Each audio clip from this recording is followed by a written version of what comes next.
மற்றொரு அண்மை செய்தியை பார்த்து வருகிறோம். தென்மேற்கு வங்கக்கடலில் நிலவும் டிட்வா புயல் சென்னைக்கு 560 கிலோமீட்டரில் நிலை கொண்டுள்ளது என்ற அண்மை தகவல் கிடைக்கப்பட்டிருக்கிறது.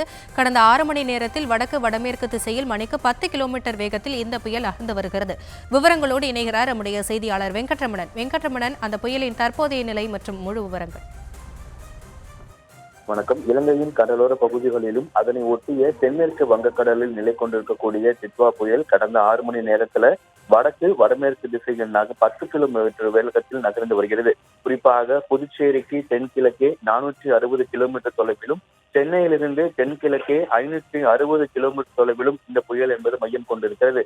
அதற்கு பிறகாக இது இலங்கை கடற்கரை மற்றும் அதனை ஒட்டிய தென்மேற்கு வங்கக்கடல் வழியாக வடக்கு வடமேற்கு நோக்கி நகர்ந்து நவம்பர் 30ஆம் தேதி அதிகாலை வட தமிழ்நாடு, புதுச்சேரி மற்றும் அதனை ஒட்டிய தெற்கு ஆந்திரா பிரதேச கடற்கரைக்கு அருகே தென்மேற்கு வங்கக்கடலை அடையும் என ஏற்கனவே இந்திய வானிலை ஆய்வு மையம் தெரிவித்திருக்கிறது. தற்பொழுது புயலுடைய வேகம் என்பது நேற்றை ஒப்பிடும் பொழுது புயலுடைய வேகம் என்பது சற்றே அதிகரித்திருக்கிறது.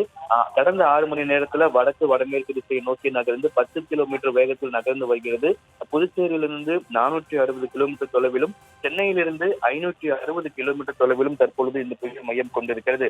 இன்று நாளை மறுநாள் என 3 நாட்களுக்கு வட கடலோரம் ஒட்டியிருக்கக்கூடிய மாவட்டங்கள்ல மிக கனமழை முதல் அதி கனமழைக்கான எச்சரிக்கை என்பது விடுக்கப்படக்கூடிய சூழ்நிலையில புயலுடைய வேகம் என்பது அதிகரித்திருக்கிறது. இதனால காற்றுடன் கூடிய மழையை எதிர்பார்க்கலாம். இந்த புயல் எங்கே கரையை கடக்கும் அப்படிங்கிறத அதனுடைய நகர்வுகள் மூலியமாக கண்காணிக்கப்படும் என கூறப்பட்டிருந்தாலும் இந்த புயல் தற்பொழுது நகரும் வேகம் அதிகரித்திருக்கிறது. இதன் காரணமாக வட கடலோர மாவட்டங்கள்ல காற்றுடன் கூடிய மழை பெய்வதற்கான வாய்ப்பு இருப்பதாகவும் வானிலை ஆய்வு மையம் தெரிவித்திருக்கிறது.